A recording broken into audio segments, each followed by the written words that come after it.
അതിനൂതന hi tech സാങ്കേതിക വിദ്യകളോടെ വൻ നഗരങ്ങളെ പോലും വെല്ലുന്ന സൗകര്യങ്ങളുമായി നമ്മുടെ ചേലക്കരയിൽ Naturals men's and kids beauty parlour, doctors tower, near bus stand, Chelakkara. Ottapalam police സ്റ്റേഷനിൽ അതിക്രമം കാണിച്ച കേസിൽ 2 പേരെ കൂടി പോലീസ് തിരയുന്നു.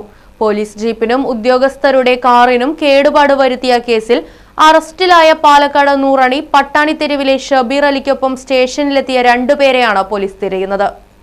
ഇവരെയും കേസിൽ പ്രതി ചേർത്തതോടെയാണ് അന്വേഷണം. മദ്യപിച്ച് വാഹനം ഓടിച്ച സുഹൃത്തിനെ ജാമ്യത്തിലെടുക്കാൻ 17-ന് രാത്രി എത്തിയതായിരുന്നു ഷബീർ അലി. നിരവധി ക്രിമിനൽ കേസുകളിൽ ഉൾപ്പെട്ടയാളായതിനാൽ ഷബീർ അലിയുടെ ജാമ്യം അംഗീകരിക്കാനാകില്ലെന്ന് പോലീസ് വ്യക്തമാക്കിയിരുന്നു.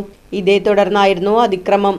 പോലീസ് വാഹനത്തിന്റെ മുൻവശത്തെ ഡോറിനോട് ചേർന്ന കണ്ണാടിയാണ് നശിപ്പിച്ചത്. CPO രാജീവിന്റെ കാറിലെയും കണ്ണാടി തകർക്കുകയും ഒരു ഭാഗം മുഴുവൻ കല്ലുകൊണ്ട് വരച്ച് കേടുപാട് വരുത്തുകയും ചെയ്തു. ഈ സംഭവത്തിൽ അന്ന് ഒപ്പമെത്തിയ 2 പേർക്ക് കൂടി പങ്കുണ്ടെന്നാണ് പോലീസ് പറയുന്നത്.